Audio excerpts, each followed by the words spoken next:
من جاء بالحسنة فله عشر أمثالها ومن جاء بالسيئة فلا يجزى إلا مثلها وهم لا يظلمون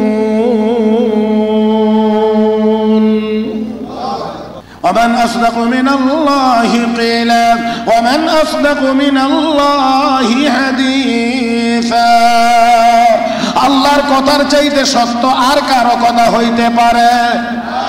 আমার আল্লাহর কথা মহাসত্য, মহাসত্য, বিন্দু পরিমাণ এদিক ওদিক হবে না।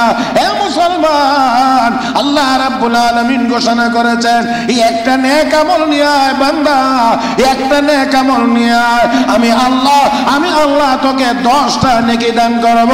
শুধুমাত্র তা না, আমার নবী ঘোষণা করেছে উম্মত, এই উম্মতের জন্য সর্বনিম্ন যেই লোকটা কোন রকম জান্নাতে যাবে, কোন রকম জান্নাতে যাবে, ওই লোকটাকেও আমার আল্লাহ এই পৃথিবীর 10টার সমান একটা জান্নাত দান করবেন। রহমানির রহিম يا أيها الذين آمنوا اركعوا واسجدوا واعبدوا ربكم وافعلوا الخير لعلكم تفلحون آمنت بالله صدق الله مولانا العظيم وصدق رسوله النبي الأمي الكريم ونحن على ذلك لمن الشاهدين والشاكرين والحمد لله رب العالمين اللهم صل على محمد وعلى آل محمد كما صليت على إبراهيم وعلى آل إبراهيم إنك حميد مجيد على آل محمد كما باركت على إبراهيم وعلى آل إبراهيم মেহেরবানি করে পবিত্র জুমার দিনে জুমার নামাজ আদায়ের উদ্দেশ্যে মসজিদে আসার বসার তৌফিক দান করেছেন। মহব্বতের সাথে শুকরিয়া আদায় করি আলহামদুলিল্লাহ। আল্লাহ রাব্বুল আলামিন আমাকে আপনাকে তথা আখিরি নবীর উম্মতকে আল্লাহ রাব্বুল আলামিন হায়াত দিয়েছেন কম, সময় দিয়েছেন কম এই দুনিয়াতে, কিন্তু সুযোগ দিয়েছেন বেশি। হায়াত দিয়েছেন কম, সুযোগ দিয়েছেন অনেক বেশি, যার কারণে আমাদের এই হায়াত অল্প হইলেও অন্যান্য নবীর উম্মতদের লম্বা হায়াতের চাইতে আমাদের এই হায়াত অনেক বেশি দামি। অন্যান্য নবীর উম্মতের হায়াতের ভিতরে রব্বে করিম এত সুযোগ সুবিধা দেন নাই।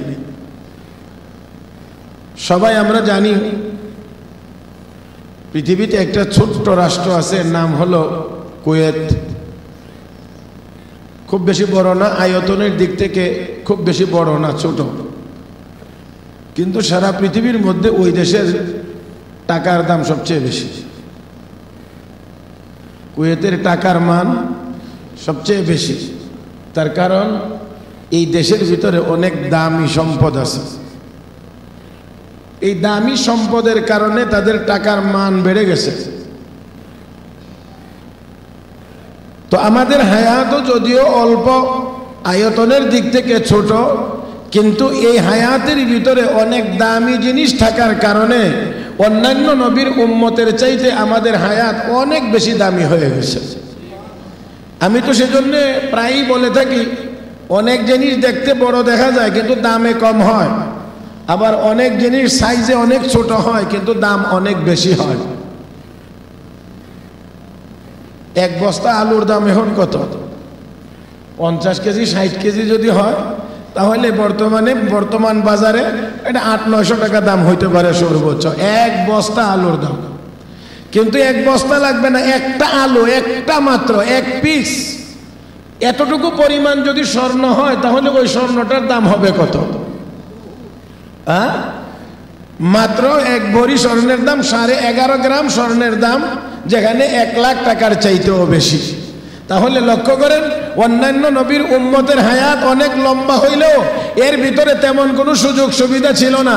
আর এই নবীর উম্মতের মধ্যে যদিও হায়াত কম দেওয়া হয়েছে, সুযোগ সুবিধা দিয়ে আল্লাহ ভরপুর করে দিয়েছে।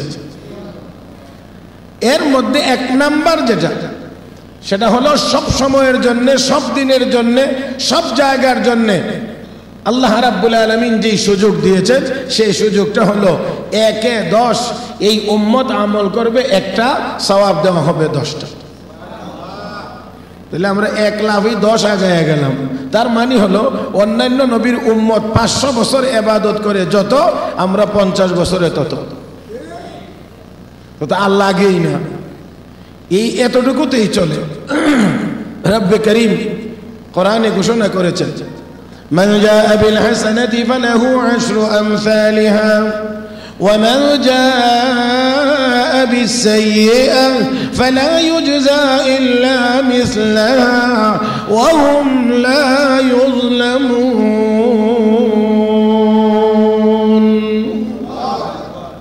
আল্লাহ বলেন, যে ব্যক্তি একটা নেক আমল করবে তাকে 10 গুণ বাড়ায়া বিনিময় দেওয়া হবে। ওয়ামান জাআ বিসাইয়্যিআ, তবে আল্লাহ কত দয়ালু, আল্লাহ বলেন হ্যাঁ, পক্ষান্তরে যদি কেউ আবার গুনার কাজ করে, ফালা ইউজজা ইল্লা মিসলাহা, তাহলে এখানে আর বাড়ানো হবে না, যতটুকু গুনাহ করবে ততটুকু গুনাহই লেখা হবে। আল্লাহ যদি সওয়াবের ক্ষেত্রে 10 বলতেন, গুনাহের ক্ষেত্রেও 10 বলতেন, তাহলে আমাদের জন্য বিপদ ছিল না? সুবহানাল্লাহ, শুধু বিপদ না মিয়া। এখন আমরা যেই পরিমাণে গুনার কাজ করি, দেখা যাইতো সওয়াব যদি হইতো 100, গুনাহ হয়ে যেত 1 লাখ। কারণ এখন মাফ করে দিবেন, এখন আমাদের দিন রাত কাটে তো গুনার ভিতরেই, মাঝে মাঝে কিছু নেক আমল করি। আগে তো একটা সময় ছিল মানুষ নেক আমল করতো, হঠাৎ গুনাহ হয়ে যেত।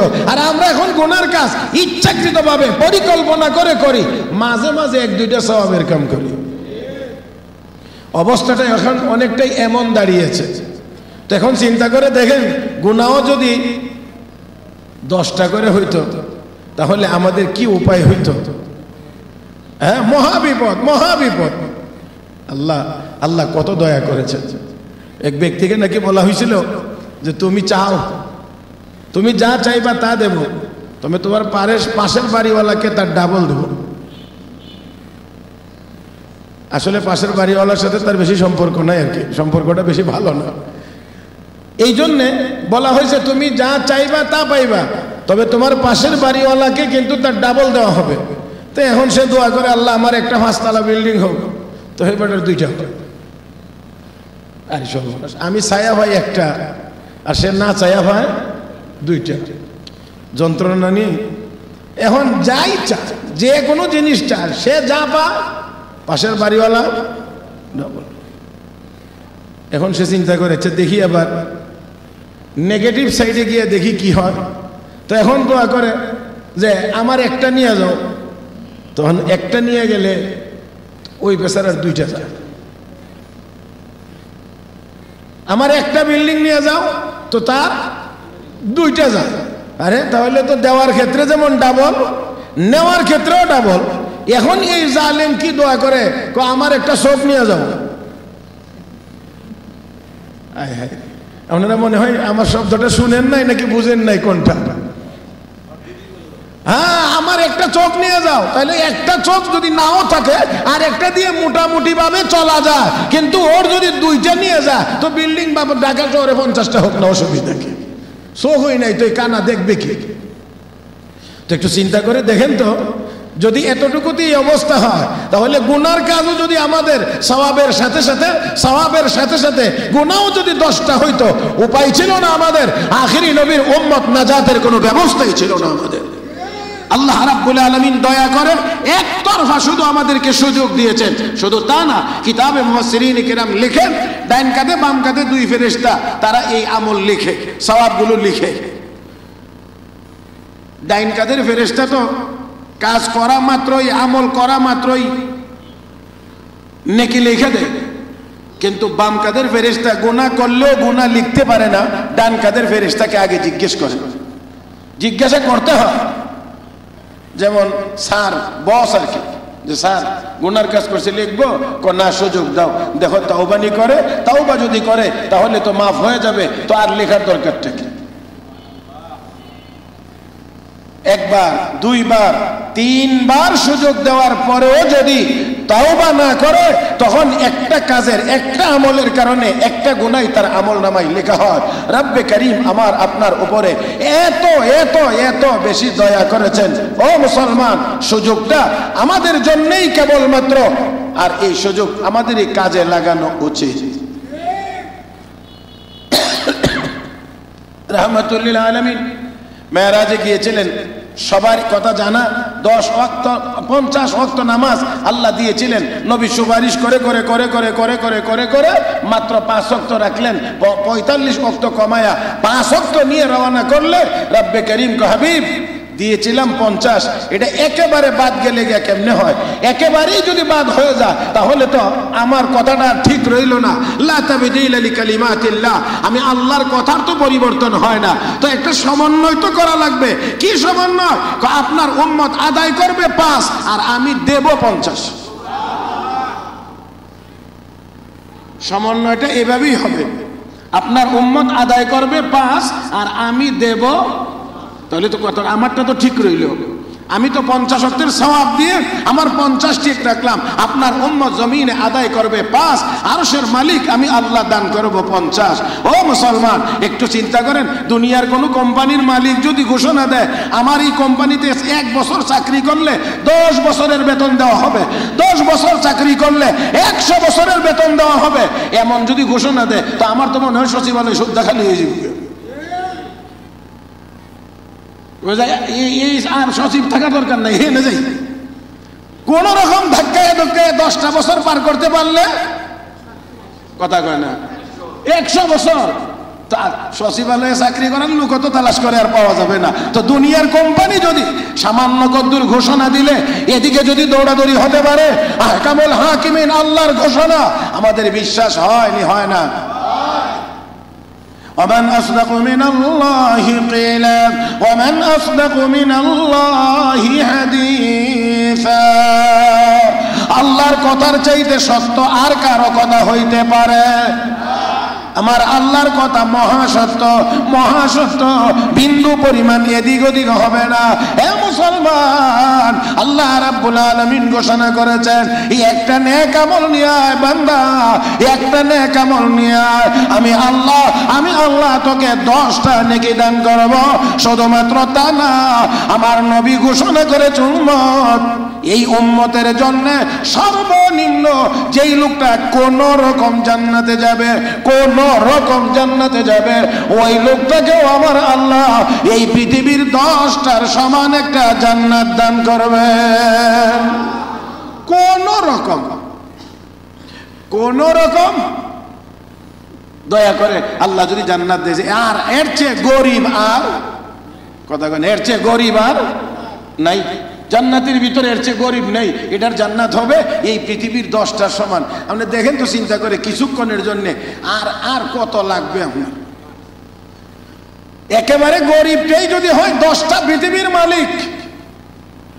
তবে এখানে সবচেয়ে ইম্পর্টেন্ট গুরুত্বপূর্ণ কথা হলো, জান্নাতে যেই জান্নাতে যেই স্তরেই থাকবে না কেন, যত গরিবই হইবে না কেন, সেও মনে করবে আল্লাহ তোমার জান্নাতের ভিতরে মনে হয় আমার চেয়ে বেশি আরামে কেউ নেই। একটু সুবহানাল্লাহ জোরে বলবেন। আমরা তো যত বড় বিল্ডিং এর মালিকই হই, যতটার মালিকই হই, তারপরে মনের ভিতরে থাকে আমার সে আরো অনেক ধনী মানুষ আছে, আমার আরো লাগবে। এই আরোটাই আমাদেরকে ডুবাইছে। বর্তমান মুসলিম উম্মাহ আমরা ডুবছি একমাত্র, আরো দুনিয়া লাগবে শুধু এই এক কথা বলার কারণে আজ আমরা ডুবন্ত জাহাজের যাত্রী হয়েছি। আর না হয় আমরা মুসলমান, পৃথিবীতে আমরা মাথা উঁচু করে চলবো, সবাই আমাদেরকে দেখলে সম্মানের সাথে কথা বলবে, এটা ছিল মুসলমানের বৈশিষ্ট্য। আমাদের আরো লাগবে, যার কারণে বিশ্বনবী ১৫০০ বছর আগে হাদিস শরীফে ঘোষণা করেছেন, নবী বলে গিয়েছেন, বুখারী শরীফে এই হাদিস বহু জায়গাতে আছে। আল্লাহর নবী বলেন, আমি তোমাদের উপরে এই আশঙ্কা করি না যে আমার পরে তোমরা সবাই গিয়ে আবার মূর্তি পূজায় লিপ্ত হয়ে যাবে, বরঞ্চ আমি এই আশঙ্কা করি যে তোমরা সবাই দুনিয়ার পেছের ভিতরে ঢুকে যাবে। দুনিয়া প্রসারিত হবে, তোমরা দুনিয়ার জালের ভিতরে ঢুকে যাবে। যেমন পূর্বের উম্মতেরা এই দুনিয়ার জালে আবদ্ধ হওয়ার কারণে ধ্বংস হয়েছিল, তোমরাও এই দুনিয়ার পেছের ভিতরে ঢুকে যাইবা। যদি সূক্ষ্মভাবে নবীর এই কথাকে আপনারা বাস্তব বর্তমান সময়ের সাথে মিলানোর চেষ্টা করেন, তাহলে দেখবেন অবশ্যই দুনিয়া বড় বিস্তীর্ণ, আর আমরা সেই জালের ভিতরেই ঢুকছি। সবাই আল্লাহ আমাদের সবাইকে দুনিয়ার মহব্বত কমায় আখিরাতের মহব্বত বাড়ানোর তৌফিক যেন দান করেন। সবাই বলি আমিন, আর মহব্বতের সাথে বলি আমিন। মুহতারাম হাজিরিন, মানুষ যত বেশি দুনিয়ামুখী হবে, মানুষ তত বেশি অশান্তির মধ্যে পড়বে, সম্পদের পাহাড় হবে কিন্তু শান্তি থাকবে না। মানুষ যত বেশি আল্লাহমুখী হবে, সম্পদ কম হইলেও তার কলবের ভিতরে শান্তির বেশি ব্যবস্থা হবে। রব্বে করিম বলেন, মান দাখালাহু কানা আমিনা, আমার ঘরের ভিতরে যারা ঢুকবে তারা নিরাপত্তা পাবে, তারা শান্তি পাবে, তারা আরাম পাবে।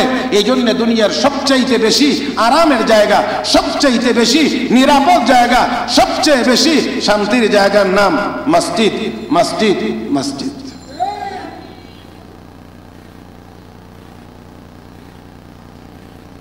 তো যাই হোক, আসুন বলছিলাম, তো আল্লাহ রাব্বুল আলামিন আমাকে আপনাকে এই অল্প হায়াতের ভিতরে যা দিয়েছেন, এক নাম্বার, একে কত? একে হাদিস শরীফে আল্লাহ রাসূল বলেন, কোরআনে কারীমের একটা হরফ মান ক্বারা হারফাম মিন কিতাবিল্লাহ, যেই ব্যক্তি কোরআনের একটা হরফ তেলাওয়াত করবে, রাসূল বলেন আল্লাহ তাকে 10টা নেকি দান করবেন। আপনারা একটু এখানে একটা সূক্ষ্ম কথার প্রতি খেয়াল করতে হবে। আমাদের সমাজে অনেকে একটা কথা বলে যে কোরআন অর্থ না বুঝে তেলাওয়াত করলে কোনো সওয়াব হয় না। আল্লাহর নবী হাদিস শরীফে ঘোষণা করেছেন, মান ক্বারা হারফান, এক নাম্বার কথা হলো কোন হরফ বা কোন বর্ণের অর্থ হয় না। যতক্ষণ সে শব্দ গঠন না হয় ততক্ষণ কোনো অর্থ দাঁড়ায় না। বলতে পারবেন কেউ দয়া করে সরেয়ার অর্থ কি? সরেয়ার অর্থ কি? রসইর অর্থ কি?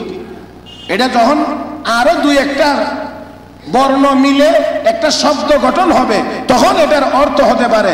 ব্যক্তিগত শুধুমাত্র কোনো হরফ বা বর্ণের অর্থ হয় না। আলিফ এটার অর্থ হয় না, বা এটার অর্থ হয় না, এটা আরো কয়েকটা হরফে মিলে শব্দ গঠন হবে তখন অর্থ হবে। আমার নবী তো বলেন নাই কেউ কোনো শব্দ, কেউ কোনো আয়াত যদি তেলাওয়াত করে, এমন বলেন নাই। রাসূল বলছেন মান ক্বারা হারফান, কোরআনের একটা হরফ যদি কেউ তেলাওয়াত করে, আর আল্লাহ নবী বিশ্লেষণ করে ব্যাখ্যা করে বলেছেন লা আকুলু আলিফ লাম মিম হারফুন।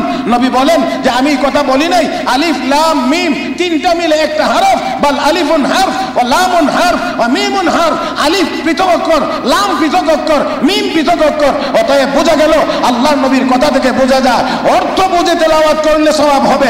নবী এমন কথা বলেন নাই শুধু তেলাওয়াত করলেই প্রতি হরফে হরফে রব্বে করিম আমল নামায় 10টা করে নেকি দান করবেন।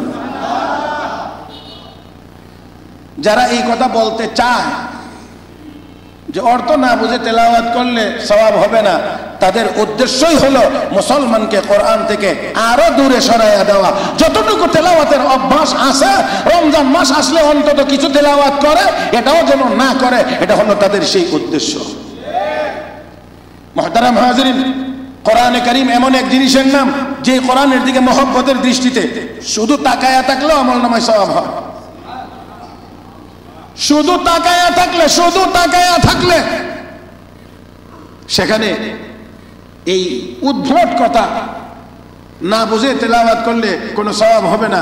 আমার ভাইরা, কোরআনের তরজমা যদি আপনি জিজ্ঞেস করেন, কোরআনের তরজমা যারা আরবি ভাষায় জন্মগ্রহণ করেছে, মায়ের ভাষা নিয়ে আরবি ভাষা নিয়ে জন্মগ্রহণ করেছে, তারাও কোরআনের সব আয়াতের তরজমা বা অর্থ অনুবাদ বলতে পারবে না। এটার জন্য পড়তে হবে, না পড়ে শুধু জন্মগত ভাষা আরবি, এই জন্যই কোরআনের সব জায়গার তরজমা বলতে পারবে না, কারণ কোরআন এমন তরজমা বা ব্যাখ্যার দিক থেকে এত সহজ না কোরআন। হ্যাঁ, তেলাওয়াত তালাফুজের ক্ষেত্রে সহজ, ওয়ালাকাদ ইয়াসসারনাল কুরআনা লিযিকর, তেলাওয়াতের জন্য কোরআনকে আল্লাহ সহজ করে দিয়েছেন, অনেক সহজ, অনেক সহজ। মুহতারাম হাজরিন, যার কারণে ছোট্ট বাচ্চার সিনার ভিতরে 30 পারা কোরআন, হ্যাঁ, ছোট্ট বাচ্চার সিনার ভিতরে 30 পারা কোরআন। এমনও ছাত্রের মাথায় আমার হাতে পাগড়ি পরানোর সুযোগ আল্লাহ আমাকে দিয়েছেন, যার মাথার চাইতে পাগড়ির পরিমাণ অনেক বড়।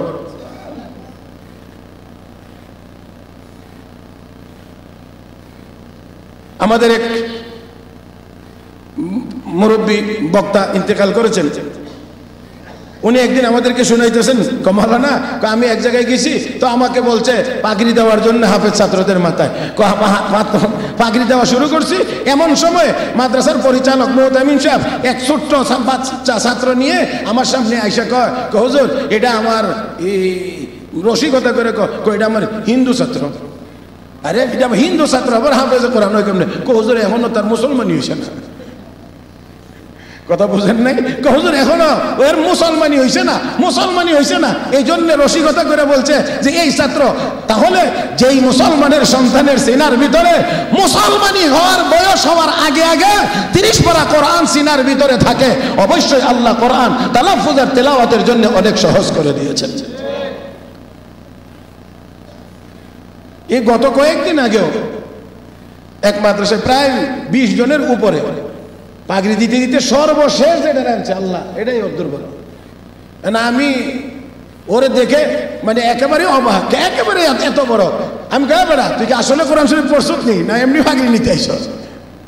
না, আলহামদুলিল্লাহ সুম্মা আলহামদুলিল্লাহ, আমার মাদ্রাসা থেকে মাত্র 7 মাসে একজন হাফেজে কোরআন হয়েছে। কি আজীব কারবার। ছেলেটার নাম ছিল ওমর, শরীরটা শুকনা, মাথাটা মাশাআল্লাহ একটু বড় সড়ো, মনে হয়েছে যে সারাটা মাথার মধ্যে আল্লাহ গিলো দিয়ে রাখছে। আলহামদুলিল্লাহ সুম্মা আলহামদুলিল্লাহ। এটা আল্লাহ পাকের কোরআনের এক মুজিজা, হ্যাঁ, 30 পারা কোরআন এই ছোট্ট বাচ্চাদের সিনার ভিতরে আল্লাহ ঢুকাইয়া দিয়ে রাখছেন। এবার ফাঁকে আরেকটা কথা না বললেই হয় না, যেই দেশের মুসলমানের নাবালক শিশুদের মুসলমানি হয় নাই, সুন্নতে খাতনা এখনো হয় নাই, সেই সকল বাচ্চাদের সিনার ভিতরে 30 পারা কোরআন থাকে। এই দেশে চিল কাক শকুনেরা যতই বদনজরে এই দেশের উপরে তাকাক না কেন, কোরআনের শিক্ষাকে এই দেশ থেকে কেউ উৎখাত করতে পারে নাই, কোনোদিন পারবেও না। আল্লাহ পাক আমাদের সবাইকে কোরআনের সাথে সম্পর্ক রাখার তৌফিক দান করুন। তো বলছিলাম, কোরআনের একটা হরফ তেলাওয়াত করলে কতটা সওয়াব আল্লাহ আমলনামায় দান করবেন? 10টা তেলাওয়াত করবো তো ইনশাআল্লাহ। আল্লাহ আস্তে নিয়ত নাই মনে হইতেছে, আর একটু মহব্বতের আওয়াজে বলি, তেলাওয়াত করবো তো ইনশাআল্লাহ। অন্যান্য সময়ে তো খুব বেশি তেলাওয়াত হয় না, করি না, অন্তত রমজান মাস আসতেছে এতটুকু নিয়ত করি যে রমজানে ইনশাআল্লাহ আমরা একটু বেশি পরিমাণে তেলাওয়াত করব। আল্লাহ সবাইকে তৌফিক দান করো। মুহতারাম হাজরিন, এবারে আসেন, বলছিলাম আমাদের হায়াত যদিও ছোট, সময় যদিও কম, কিন্তু আমার আপনার এই হায়াতের ভিতরে দামি জিনিস আছে, সুযোগ সুবিধা বেশি আছে। এর মধ্যে 1 নম্বর হলো একে আল্লাহ রাব্বুল আলামিন আমাদেরকে যত সুযোগ সুবিধা দিয়েছেন, এর মধ্যে আর একটা সুযোগ সুবিধার নাম হলো এই পবিত্র জুমার দিন। এই জুমার দিন আল্লাহ অন্য কোনো নবী বা কোনো নবীর উম্মতকে দেন নাই। সকল দিনের শ্রেষ্ঠ দিন জুমার দিন, সপ্তাহের 7 দিনের শ্রেষ্ঠ দিন জুমার দিন।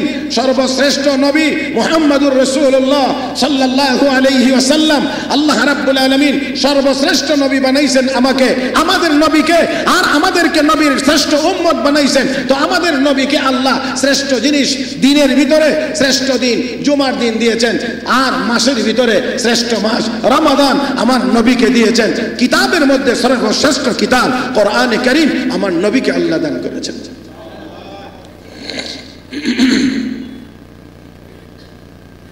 এই জুমার দিন হাদিস শরীফে আল্লাহ রাসূল ঘোষণা করেছেন, আমার কোন উম্মত যদি সকাল সকাল গোসল করে পাক পবিত্র হয়ে উত্তম কাপড় পরিধান করে পায়ে হেঁটে মসজিদের দিকে যায়, বাহনে চড়ে নয়, পায়ে হেঁটে মসজিদের দিকে যদি যায়, মসজিদের ভিতরে গিয়ে একেবারেই ইমামের নিকটবর্তী হয়ে বসে মনোযোগ সহকারে খুতবা শুনে বেহুদা গল্প গুজব করে না, এমন ভাবে আমার যে উম্মত 5 ওয়াক্ত জুমার নামাজ আদায় করে ফিরবে, রাহমাতুল লিল আলামিন বলেন তার প্রতি কদমে, শব্দটা খেয়াল করতে হবে, তার প্রতি কদমে আল্লাহ 1 বছরের নফল নামাজ, 1 বছরের নফল রোজার সওয়াব দান করেন। কয় কদমে? 1 কদমে। 100 কদম দিয়ে যারা আসেন মসজিদে, যাইতে 100 কদম লাগে, এটা তো একেবারেই বলা যায় মানে মিনিমামটা, ম্যাক্সিমামটা তো আরো অনেক বেশি হবে।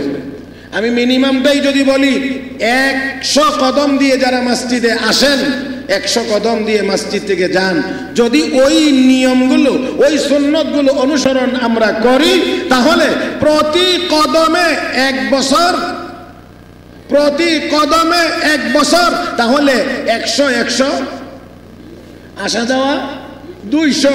অন্যান্য উম্মতেরা 200 বছর ইবাদত করে যেই সওয়াব এই উম্মতের 1 জুমার নামাজের শুধু আসা যাওয়ার রাস্তায় আছে সেই পরিমাণ সওয়াব। শুধু জুমার নামাজে আসা আর যাওয়া। আবু দাউদ শরীফের হাদিস, আল্লাহ রাসূল বলছেন প্রতি কদমে 1 বছরের নফল নামাজ, 1 বছরের নফল রোজা। তার মানে হলো সারাদিন রোজা রাখে, সারা রাত নফল নামাজ পড়ে, 100 বছরে যত সওয়াব উম্মতের 1 বছরে যত সওয়াব আমার উম্মতের জুমার নামাজের জন্য যাওয়া আসার 1 কদমের ভিতরে আছে সেই পরিমাণ সওয়াব। তাহলে এবার বলেন দেখি, এই উম্মতকে ওভারটেক করার মতো কোনো উম্মত হাসরের মাঠে হবে? তাহলে প্রতি জুমায় যদি 200 বছর হয়, তাহলে বছরে জুমা আছে 52টা। এখন চিন্তা করে দেখেন তো, যে আপনার আমার আল্লাহ যদি দয়া করেন কবুল করেন, তাহলে সওয়াবের পরিমাণ কত হাসরের মাঠে। অন্যান্য উম্মতেরা যদি জান্নাতে আসে, সিরিয়াল লাগে ধাক্কা ধাক্কি করতে চায়, তো আখেরি নবীর এই উম্মতেরা বলবে পিছে যা, একটু জোরে আলহামদুলিল্লাহ কন। খুশি লাগে না নাকি? ভিসে যা, আমরা কি লই? আরে এটা তো আমার কথা না, নবী বলছেন হুররিমাতিল জান্নাতু আলাল আম্বিয়া হাত্তা আদখুলাহা, সকল নবীর জন্য জান্নাত হারাম যতক্ষণ পর্যন্ত আমি বিশ্ব নবী জান্নাতে প্রবেশ না করব। ওয়া হুররিমাতিল জান্নাতু আলাল উমাম হাত্তা তাদখুলাহা উম্মতি, আর সকল উম্মতের জন্য জান্নাত হারাম যতক্ষণ পর্যন্ত আমার উম্মত জান্নাতে প্রবেশ না করবে। তো যেই আসুক না কেন, ধাক্কা ধাক্কি লাগতে গেলেও তো কম পিছনে যা, সিরিয়াল তো আমরার আগে। হ্যাঁ, আলহামদুলিল্লাহ আলহামদুলিল্লাহ।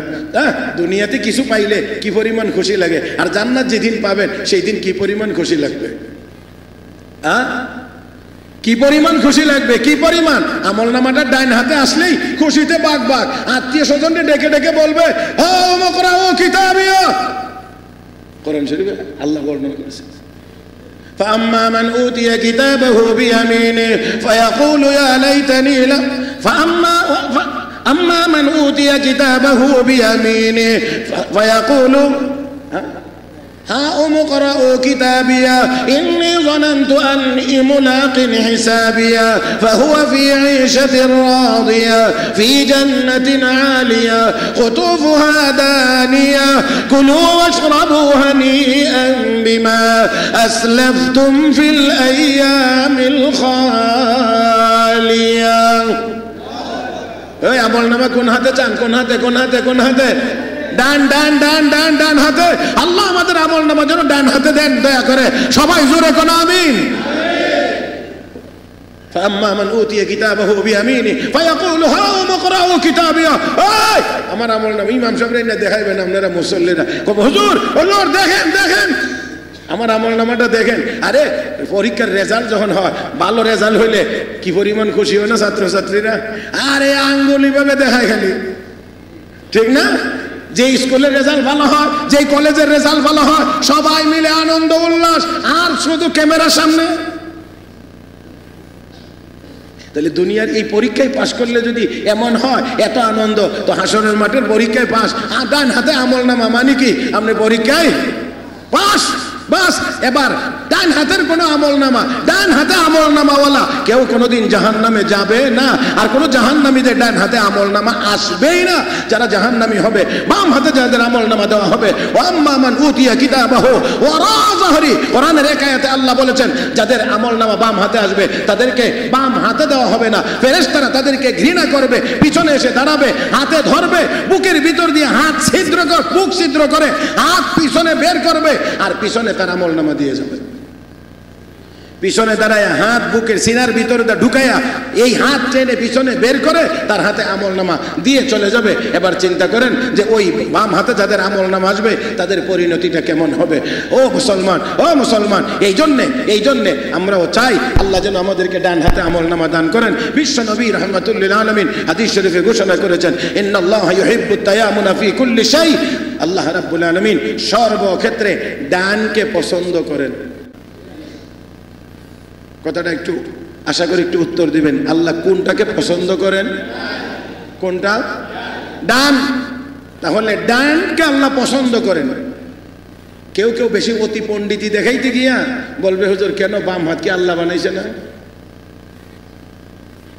এটার উত্তর আমার আছে কিন্তু দিতে পারবো না, আমার একটু অসুবিধা। কথা বুঝেন না? উত্তর আছে কিন্তু দিতে পারবো না। একটু পণ্ডিতি দেখায় ওই যে যারা স্টাইল করে বাম হাতে একটু চা খাইতে চায়, হ্যাঁ, একটু কোল্ড ড্রিঙ্কস বাম হাত দিয়ে, তারা কয় হুজুর কেন ডাইন হাত আল্লাহ বানাইছেন, বাম হাত কি আল্লাহ বানান নাই? তবে আমি কিছুটা হলেও দূরত্ব বজায় রেখে বলার চেষ্টা করি। একটু ফখরে বাঙ্গাল হযরত মাওলানা তাজুল ইসলাম রহমতুল্লাহি আলাইহি, ওনাকে এক লোক গিয়ে বলতেছেন হুজুর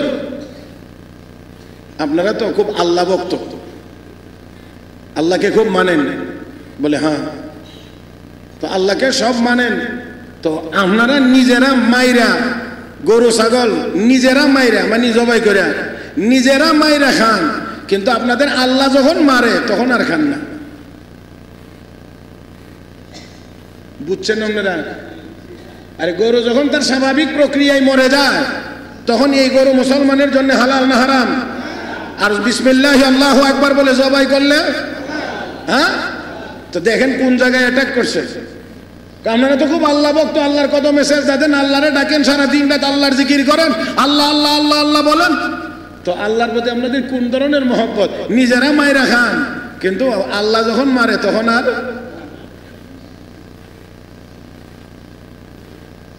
ভেরি ইন্টারেস্ট না? কিন্তু আল্লাহ যাদেরকে যোগ্যতা দেন তাদের জন্য এগুলো কোনো বিষয় না। ফখরে বাঙ্গাল রহমতুল্লাহ আলাইহি সাথে সাথে উত্তর দিয়ে বলেন, তোমার বাড়িতে টিউবওয়েল আছে, চাপকল, পানি যে ওঠাও? জি হুজুর আছে। তো কি চাপকল কেন, এই টিউবওয়েল কেন? পানি পান করার জন্যে। আল্লাহ তো তোমার শরীরে আরেকটা টিউবওয়েল দিছে, এটা দিয়েও তো পানি বের হয়, এটা খাও না কেন?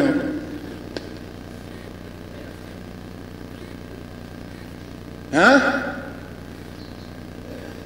তোমার শরীর থেকে পানি বের হওয়ার তো আরেকটা কল আছে, তো ওই কলের পানি, ওই টিউবওয়েলের পানি কেন পান করো না? এই লোক আর মাথা উঠায় উত্তর দিবনি। হ্যাঁ,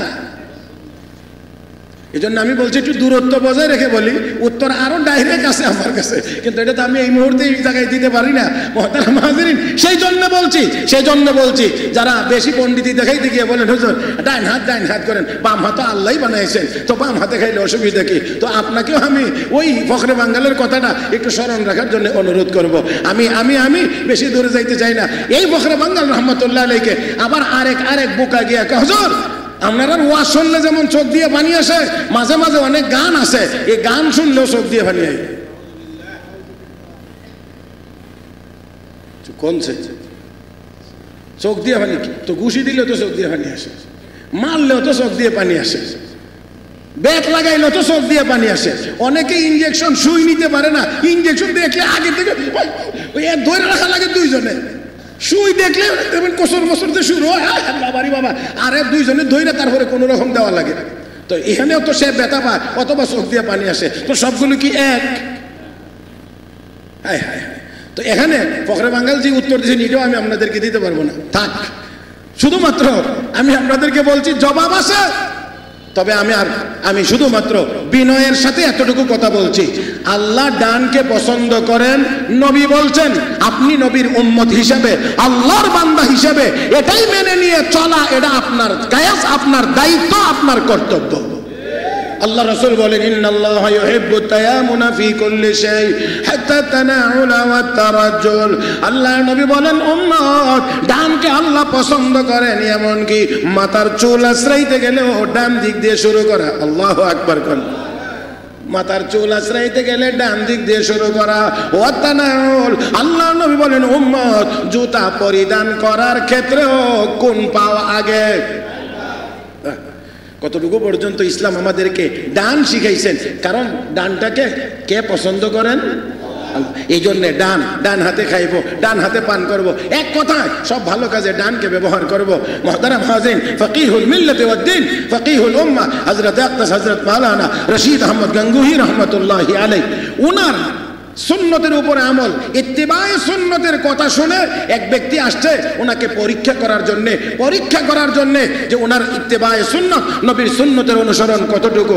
আপনাদের একটা কথা খেয়াল করা উচিত, তা হলো মসজিদ থেকে বের হওয়ার সময় বাম পা দিয়ে বের হওয়া সুন্নত, জুতা পরিধান করার ক্ষেত্রে ডান পা দিয়ে জুতা পরিধান করা। তাহলে বাহ্যিকভাবে একটা আরেকটার বিরোধী, কারণ বাম পাও দিয়ে যদি আগে বের হয় তাহলে বাম পা আগে জুতায় চলে যাওয়ার কথা, কিন্তু আবার জুতা পরার সময় ডান পাওটা আগে দেওয়া সুন্নত, তাহলে দুইটা বিপরীতমুখী সুন্নত একসাথে হয়। এই দৃশ্যটা দেখবার জন্য আল্লাহর এক বান্দা হাজির, যে এই লোকটা কতটুকু সুন্নতের অনুসরণ করে, সুন্নতের মহব্বত কতটুকু, একটু পরীক্ষা করে দেখতে চাই। আল্লাহর ওই বান্দা গেইটে এসে দাঁড়িয়ে আছে যে হযরত মসজিদ থেকে কোন সময় বের হবে। মসজিদ থেকে বের হওয়ার সময় এবার দেখা গেছে জুতা রাখছেন সামনে, রাখার পরে বাম পা আগে বের করেছেন, তো জুতার উপরে রাখছেন, ভিতরে না, জুতার উপরে রাখছেন। ডাইন পা বের করে জুতার ভিতরে আগে ঢুকাইছেন, তারপরে বাম পা জুতার ভিতরে ঢুকাইছেন। ওই লোক ছিল অমুসলিম, দেখে কালেমা পড়ে মুসলমান হয়ে গেছে। মুহতারাম হাজিরিন, আসুন সামনে আগাই। তো বলছিলাম আমাদের হায়াত কম, সুযোগ সুবিধা সুযোগ সুবিধা অনেক বেশি, আরো আছে বেশি, সেই আরো গুলো সামনের জুমা ইনশাআল্লাহ আলোচনা হবে। সুযোগ সুবিধা অনেক বেশি। তো এবারে আসেন, আল্লাহ আমাদের সবাইকে যেন এই বেশি সুযোগ সুবিধাগুলো গ্রহণ করার তৌফিক দান করেন, আমলের মাধ্যমে যেন আমরা গ্রহণ করতে পারি, আল্লাহ যেন তৌফিক দান করেন।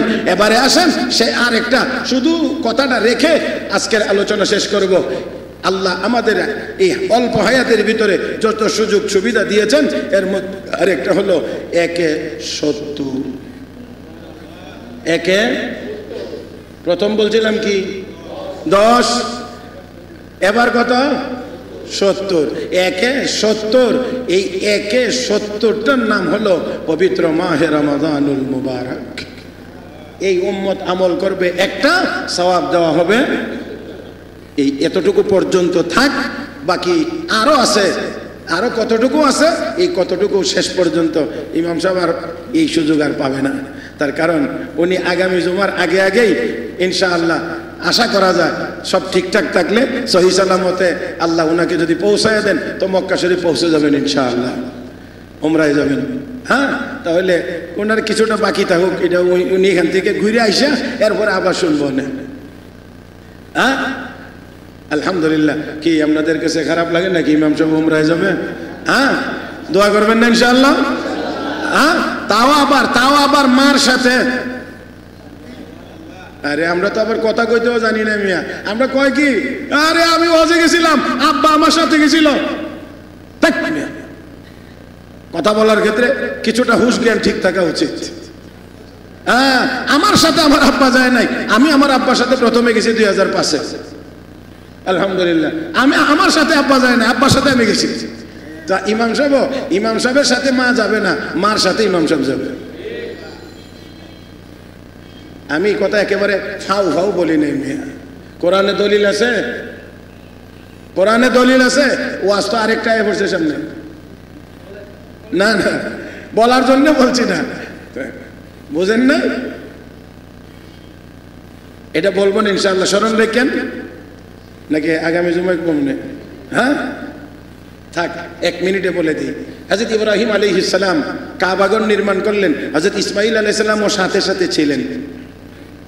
যোগালি হেল্পার পাথর সংগ্রহ করে দিতেন, ইব্রাহিম আলাইহিস সালাম গাঁথনি করতেন। পুরা ঘর বাবা এবং ছেলে দুজন নবী মিলে আল্লাহর ঘর বানাইছেন। বানানোর পরে যে দোয়াটা করেছিলেন, এই দোয়ার কথাটা আল্লাহ কোরআনে আয়াত হিসেবে আমাদেরকে জানায় দিয়েছেন। ওয়া ইয ইয়ারফাউ ইব্রাহিমুল কওয়াইদা মিনাল বাইতি,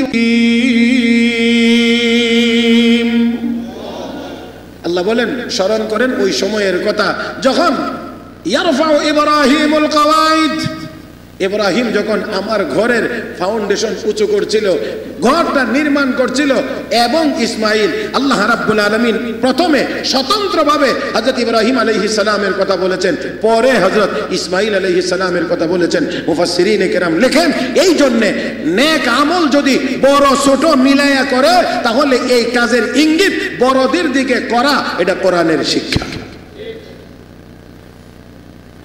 বাবা ছেলে দুজনে মিলে আল্লাহর ঘর বানাইছেন, কিন্তু আল্লাহ বাবার কথা আলাদা বলে তারপরে এবং লাগায়া আল্লাহ বলছেন এবং ইসমাইল, তার মানে এই নেক কাজের ইঙ্গিত আল্লাহ বাবা ইব্রাহিমের দিকে করেছেন, সাথে ইসমাইলও আছেন। এই জন্য যে কোনো নেক আমল যৌথভাবে যদি হয়, সবাই মিলে যদি হয়, তাহলে এই কাজের ইঙ্গিত বড়দের দিকে করা, এটা হলো কোরআনের শিক্ষা। আল্লাহ আমাদেরকে বুঝার তৌফিক দান করুন। এই জন্য বাবা এবং ছেলে মিলে নেক আমল করলে, মা আর ছেলে মিলে নেক আমল করলে, মা আর মেয়ে নেক আমল করলে, আমরা যারা সন্তান, আমরা যেন এই নেক আমলের কৃতিত্বটা মাকে দেই, যেন বড় ভাইকে দেই, যেন বাবাকে দেই। এই জন্য বলছি, ইমাম সাহেবের সাথে ইমাম সাহেবের মা যাবেন না, ইমাম সাহেব তার মার সাথে যাবেন। আল্লাহ পাক আমাদের সবাইকে বুঝার তৌফিক দান করুন, আমিন। ওয়া আখিরু দাওয়ানা আনিল হামদুলিল্লাহি রাব্বিল